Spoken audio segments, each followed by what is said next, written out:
Hello बच्चों, कैसे हैं आप। आज हम पढ़ेंगे कक्षा 8 का पाठ 6 जिसका नाम है दहन और ज्वाला। बच्चों, जैसा कि नाम से ही विदित है, यह पाठ अग्नि और अग्नि के ज्वाला जो होती है उसके विभिन्न भागों से संबंधित है। आज का जो अपना विषय रहेगा बच्चों, वह रहेगा कि हम आग पर नियंत्रण कैसे पाते हैं। जगमग दीप जले हैं, जगमग दीप जले हैं, हर पल खुशियाँ मिले हैं, हर पल खुशियाँ मिले हैं। अरे रोहन, तुम जानते हो ये दीप जलते कैसे हैं? नहीं, मैं सिखाता हूँ तुम्हें और बताता हूँ कि जलाने को हम क्या कहते हैं। चलो मेरे साथ। कक्षा 8 में जहाँ इस समय पढ़ाया जा रहा है पाठ 6 दहन और ज्वाला। प्यारे बच्चों, आज की इस कक्षा में सबसे पहले हम सीखेंगे दहन क्या होता है। प्यारे बच्चों, दहन एक रासायनिक प्रक्रम है जिसमें पदार्थ ऑक्सीजन के साथ अभिक्रिया कर ऊष्मा और प्रकाश देता है, और जो पदार्थ यह अभिक्रिया करता है उस पदार्थ को हम दाह्य पदार्थ या ईंधन कहते हैं।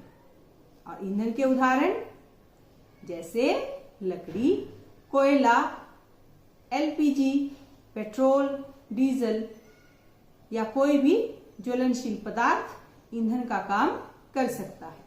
तो यह हुई अपनी परिभाषा। इस परिभाषा को हम क्या कहते हैं? दहन। शाबाश बच्चों, दहन की प्रक्रिया को अच्छे से समझने के लिए हम सीखते हैं इस क्रियाकलाप की मदद से।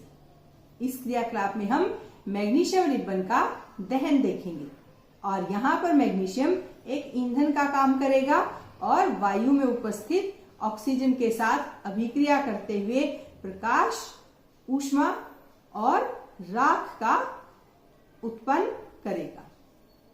तो देखते हैं अपना ये क्रियाकलाप, मैग्नीशियम रिबन का दहन।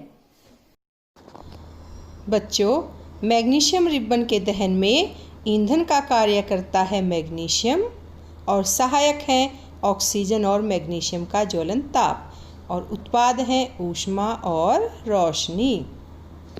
प्यारे बच्चों, दहन के लिए आवश्यक अवस्थाएं हैं ईंधन की उपस्थिति, ज्वलन ताप और ऑक्सीजन।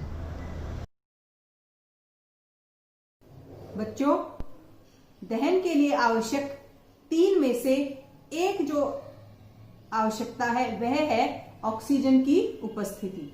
ऑक्सीजन कैसे आवश्यक है, यह दिखाने के लिए मेरे पास एक बड़ा ही मजेदार क्रियाकलाप है। जैसा कि आप देख सकते हैं, इस क्रियाकलाप में हमने 2 जलती हुई मोमबत्तियां ली हैं, लेकिन एक मोमबत्ती को हमने ढक दिया है और वहां पर वायु की मात्रा सीमित हो गई है। अब देखते हैं यह वायु की मात्रा कितनी देर में इस जलती हुई मोमबत्ती के द्वारा इस्तेमाल की जाती है, जबकि दूसरी मोमबत्ती को असीमित वायु की मात्रा उपलब्ध है। इस क्रियाकलाप से यह सिद्ध हो जाएगा कि ऑक्सीजन जो है वो दहन के लिए आवश्यक है। और आप देख सकते हैं मोमबत्ती धीरे धीरे करके बुझ रही है, और यह बुझ गई, यानी कि जो ऑक्सीजन उपलब्ध थी वह समाप्त हो गई है। बच्चों, हम दहन या आग पर कैसे काबू पा सकते हैं? इसके लिए हमें पता होना चाहिए कि दहन के लिए आवश्यकताएं क्या क्या है। दहन के लिए 3 आवश्यकताएं हैं। जब ये तीनों चीजें उपस्थित होंगी तभी दहन हो सकता है। और पहली आवश्यकता है ईंधन का होना, और दूसरी आवश्यकता है ऑक्सीजन की उपस्थिति, और तीसरी आवश्यकता है बच्चों ईंधन का ज्वलन ताप। जब यह तीनों चीजें एक साथ उपस्थित होंगी तभी दहन हो सकता है। और अगर हम आग पर काबू पाना चाहते हैं तो हमें इन तीनों में से किसी भी एक वस्तु को अलग करना होगा, तो हम आसानी से दहन पर काबू पा सकते हैं। और इसके लिए हम करते हैं एक क्रियाकलाप जिसमें हम सीखेंगे अग्निशामक यंत्र कैसे बनाते हैं और उसका क्या कार्य है। तो चलो मेरे साथ करने के लिए ये मजेदार क्रियाकलाप।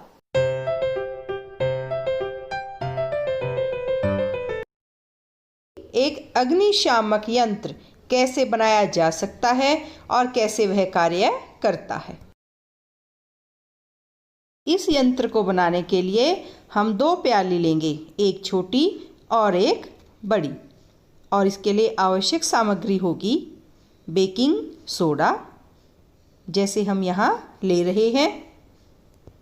बेकिंग सोडे को हम छोटी प्याली के अंदर डालेंगे और देखेंगे कि उसकी डलियाँ ना हों, जैसे आप यहाँ चित्र में देख रहे हैं। ये हमने लिया बेकिंग सोडा और अब हम 2 मोमबत्तियाँ लेंगे और दोनों मोमबत्तियों में जो विशेष बात आपको ध्यान रखनी है वह है इनके साइज़ की। एक बड़े हो और एक छोटी मोमबत्ती हम लेंगे। इस तरीके से हम मोमबत्ती को जला लेंगे। दोनों ही मोमबत्तियां हमारी जल चुकी हैं और हम देखेंगे कि किस प्रकार से सिरके के इस्तेमाल से, यहाँ जो हम डाल रहे हैं वह है सिरका, और यहाँ अभिक्रिया शुरू हो गई है। और देखिए तुरंत ही जो है बेकिंग सोडा और विनेगर यानी सिरके की अभिक्रिया से कार्बन डाइऑक्साइड गैस उत्पन्न हुई और जो मोमबत्ती छोटी थी वह बुझ गई। अब देखते हैं दूसरी मोमबत्ती को बुझने में कितना समय लगता है। और ये देखिए दूसरी मोमबत्ती भी बुझ गई, यानी यहाँ अभिक्रिया हुई और अभिक्रिया से कार्बन डाइऑक्साइड गैस उत्पन्न हुई। बच्चों, कार्बन डाइऑक्साइड गैस ऑक्सीजन से भारी होती है और यह आग को कंबल की तरह ढक लेती है और आग का वायु के ऑक्सीजन के साथ संपर्क कट जाता है और आग बुझ जाती है। हम एक बार फिर से मोमबत्ती को जलाकर देखते हैं कि क्या यह जल पाएगी। बड़ी मोमबत्ती अभी जल रही है और यहाँ हम छोटी मोमबत्ती को रख करके देखते हैं और आप सीखेंगे किस प्रकार से अग्निशामक यंत्र कार्य करते हैं।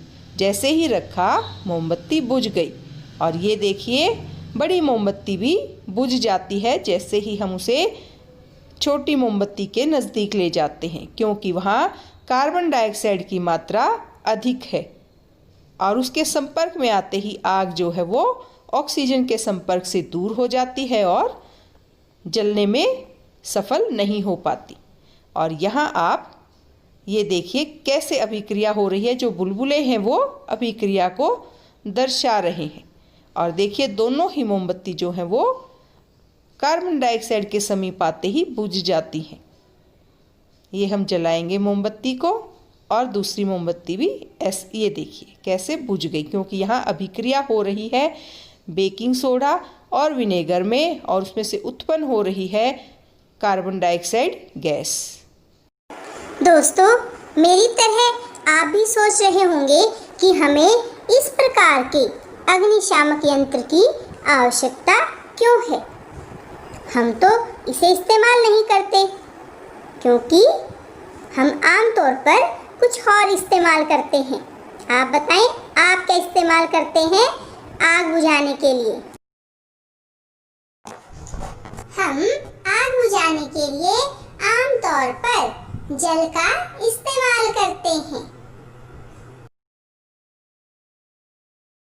और हमने देखा है कि फायरमैन भी दबाव के साथ जल फेंककर आग को बुझाता है।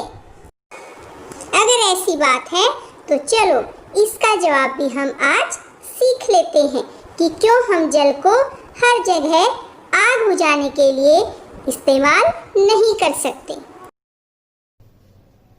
बच्चों, अग्नि को बुझाने के लिए या उसे काबू में करने के लिए या उसे बंद करने के लिए हम जल एक सबसे उपयोगी और आसानी से उपलब्ध स्रोत मानते हैं। लेकिन जल तभी काम करता है जब जलने वाला पदार्थ यानी दाह्य पदार्थ या तो लकड़ी हो या कागज हो। ऐसे पदार्थ जो बिजली उपकरण हो या बिजली से संबंधित हो, उन पर हम क्या पानी डाल सकते हैं? सोचिए, नहीं डाल सकते। फिर समस्या आ गई कि यदि ऐसे उपकरणों में जो बिजली से संबंधित हैं आग लग जाए तो हमें किस प्रकार के अग्निशामक यंत्र की सहायता लेनी चाहिए।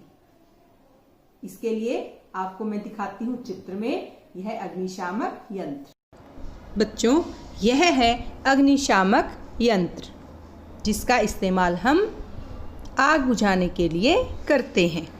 बच्चों, अब प्रश्न आता है कि अग्निशामक यंत्र कैसे कार्य करता है। बच्चों, विद्युत उपकरणों में लगी आग को बुझाने के लिए इस्तेमाल होने वाले अग्निशामक यंत्र में कार्बन डाइऑक्साइड होती है और यह कार्बन डाइऑक्साइड ऑक्सीजन से भारी होती है और ऑक्सीजन से भारी होने के कारण यह आग को कंबल की तरह ढक लेती है। इससे ईंधन और ऑक्सीजन के बीच संपर्क टूट जाता है, अतः आग पर नियंत्रण हो जाता है।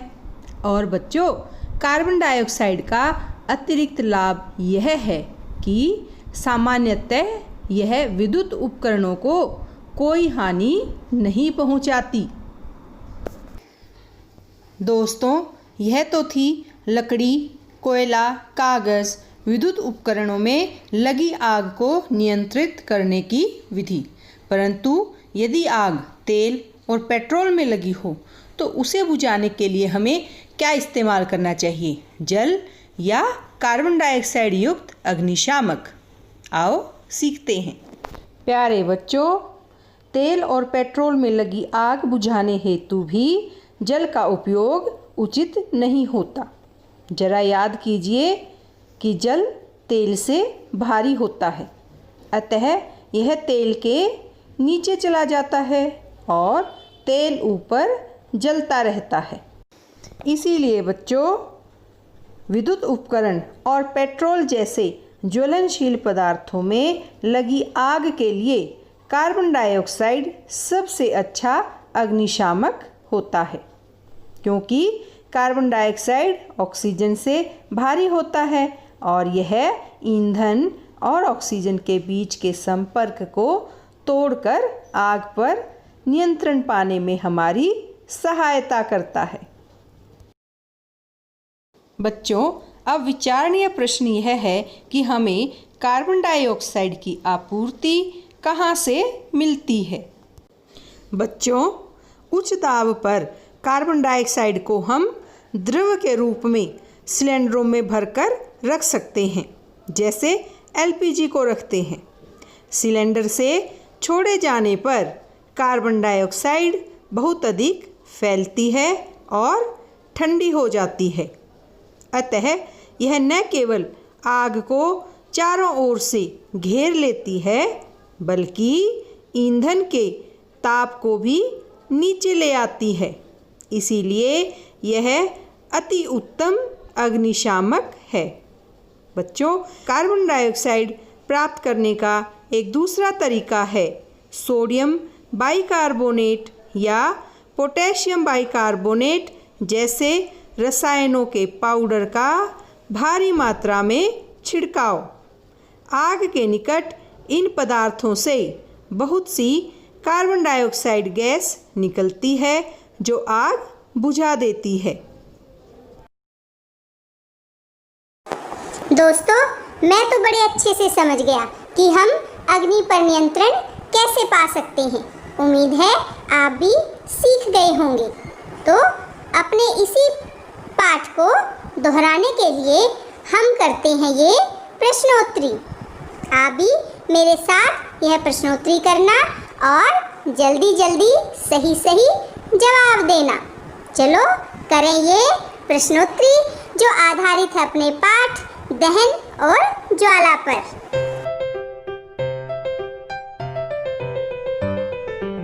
बच्चों, इस प्रश्नोत्तरी का पहला प्रश्न है दहन कैसा प्रक्रम है और इसके विकल्प हैं भौतिक, रासायनिक, कै और खे दोनों या फिर कोई नहीं। और इनके जवाब देने का समय शुरू होता है अब।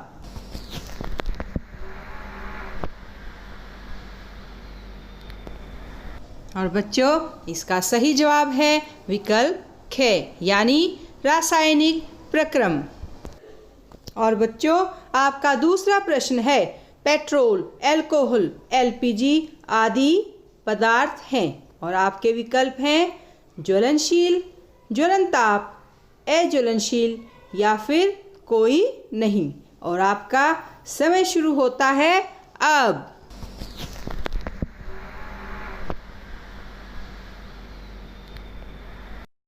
और बच्चों, इसका सही जवाब है विकल्प कै ज्वलनशील। और बच्चों, अपना प्रश्न नंबर 3 है जल किसी भी पदार्थ के ज्वलनताप को कर देता है, यानी यहाँ आपको रिक्त स्थान भरना है।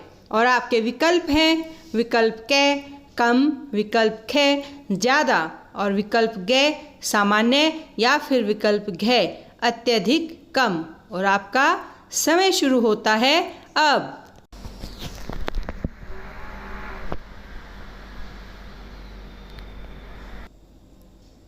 और शाबाश बच्चों, आपके जवाब बिल्कुल सही हैं। उत्तर खे यानी जल किसी भी पदार्थ के ज्वलनताप को ज़्यादा कर देता है। बच्चों, प्रश्न 4 है ईंधन वायु के अलावा आग उत्पन्न करने के लिए तीसरी अवस्था कौन सी है? और इसके विकल्प ये रहे आपके स्क्रीन पर। ऑप्शन कै ऊष्मा, विकल्प खे ज्वलंत ताप, विकल्प गे जल और विकल्प घ है एलपीजी। और सही जवाब देने के लिए आपका समय शुरू होता है अब।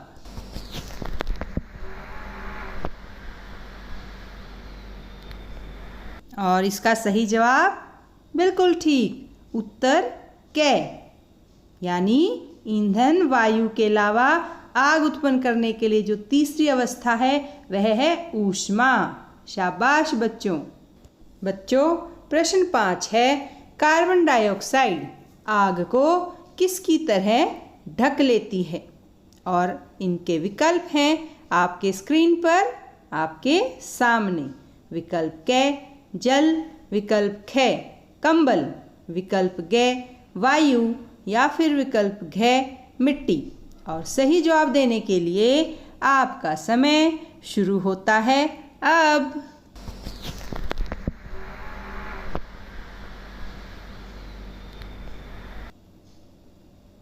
शाबाश बच्चों, आप तो फटाफट जवाब देते हो। आपका जवाब है बिल्कुल ठीक। सही उत्तर है विकल्प खे यानी कार्बन डाइऑक्साइड आग को कंबल की तरह ढक लेती है। आप बड़ी जल्दी सीखते हो। शाबाश। और बच्चों, अपना प्रश्न 6 है निम्न में से कौन सबसे पहले आग पकड़ेगा? और इस प्रश्न के विकल्प आपके सामने ये रहे। विकल्प कै लकड़ी, विकल्प खे गीला कागज़, विकल्प गे सूती कपड़ा या फिर विकल्प घ पेट्रोल। और जवाब देने के लिए आपका समय शुरू होता है अब।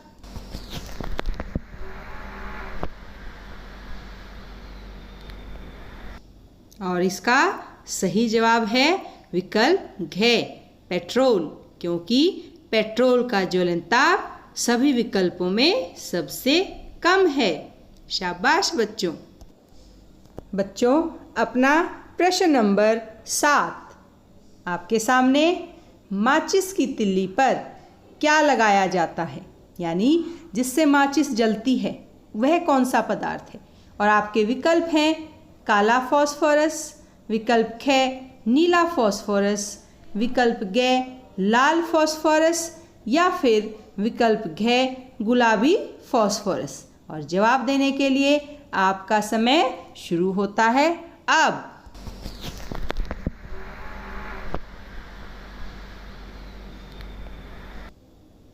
अरे वाह बच्चों, आप तो फटाफट जवाब दे रहे हो। आपका जवाब बिल्कुल सही है। विकल्प ग यानी माचिस की तिल्ली पर लगाए जाने वाला पदार्थ होता है लाल फास्फोरस। शाबाश। बच्चों, अपना प्रश्न 8 है, निम्न में से कौन सी गैस दहन के लिए आवश्यक है? यानी आपको उस गैस का नाम बताना है जो दहन के लिए आवश्यक है। और विकल्प क है नाइट्रोजन, विकल्प ख कार्बन डाइऑक्साइड, विकल्प ग ऑक्सीजन और विकल्प घ फ्लोरीन। अब आप इनमें से चुनिए और आपका समय शुरू होता है अब।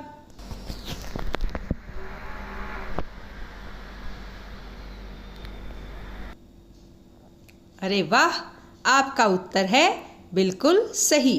विकल्प ग यानी ऑक्सीजन वह गैस है जो दहन के लिए आवश्यक है।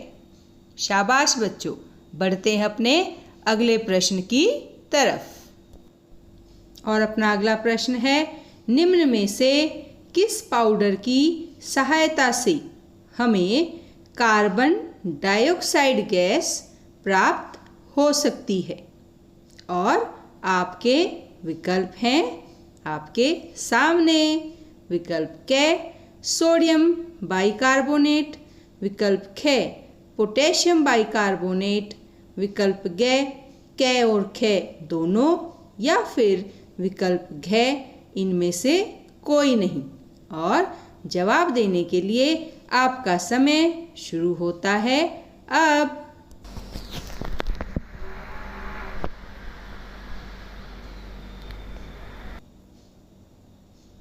अरे वाह, शाबाश।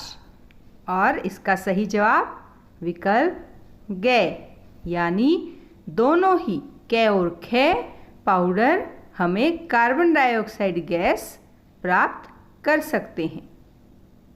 तो ये था अपना प्रश्न 9 का सही जवाब। और प्यारे बच्चों, अपना अंतिम प्रश्न यानी प्रश्न 10 है, विद्युत उपकरणों में लगी आग को हम किसकी सहायता से बुझा सकते हैं? और आपके विकल्प हैं विकल्प क पानी, या विकल्प ख मिट्टी, या फिर विकल्प ग तेल, या विकल्प घ कार्बन डाइऑक्साइड। यानी इनमें से हम किसकी मदद से विद्युत उपकरणों में लगी आग को बुझा सकते हैं? और आपका समय शुरू होता है अब।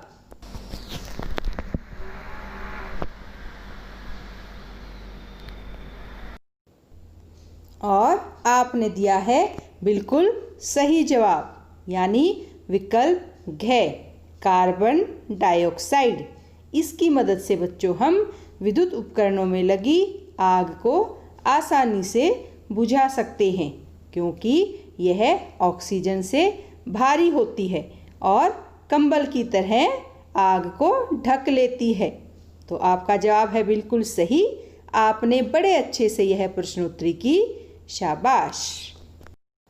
बच्चों, यह था अपना पाठ और एक बार फिर से दोहराते हैं, आपने क्या सीखा? बच्चों, दहन और ज्वाला के पाठ के इस भाग में हमने सीखा कि हम आग को कैसे नियंत्रित कर सकते हैं। साथ ही हमने देखा वह पदार्थ जो वायु में जलते हैं दाह्य पदार्थ कहलाते हैं। और हमने यह भी सीखा कि दहन के लिए ऑक्सीजन आवश्यक है। तीसरा बिंदु हमने सीखा, दहन के प्रक्रम में ऊष्मा और प्रकाश उत्पन्न होते हैं।